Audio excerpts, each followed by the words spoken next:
Hi, it's Steve. Today we'd like to show you how to replace the leveling leg on your front load washer. It's a really easy repair. Let me show you how we do it. Now, depending on whether we're changing the front leveling leg or the rear leveling leg will dictate what we need to do before we can perform the job. If it's a front leg, we simply need to pull the washer far enough forward that we can tilt it back so that we can access that leg. If it's a rear leveling leg that you're replacing, you may need to disconnect your inlet fill hoses, drain hose, and power so that you can pull your washer far enough forward to tilt it to change out that leg. Now, if you're replacing one of those front legs, we simply need to tilt the washer far enough back so that it'll lean up against the wall, or have somebody secure it for you. And then using a 9/16 wrench, you can remove the old leg if it's still intact.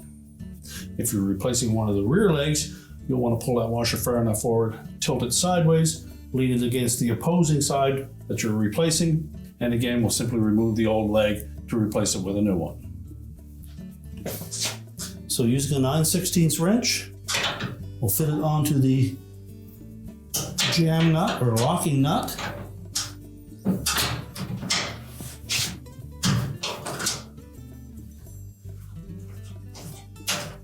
And simply unthread the old leg.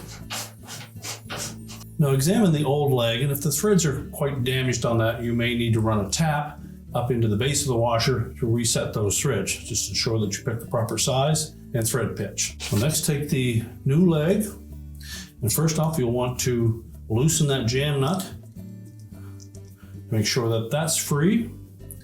We're simply going to thread it into the opening on the bottom of the frame. Then we'll insert it to approximately the same depth as the one that you removed.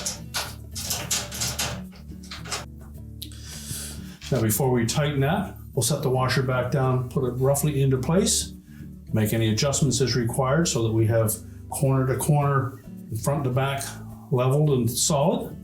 Once we've done that, we can tighten that jam nut with our wrench.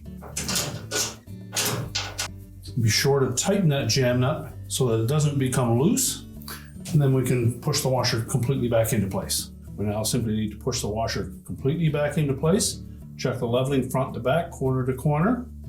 Once we're assured that it's properly leveled, we'll lock up the lock nut on that new leveling leg, reconnect the power if you've disconnected it and any fill hoses, and your repair is complete.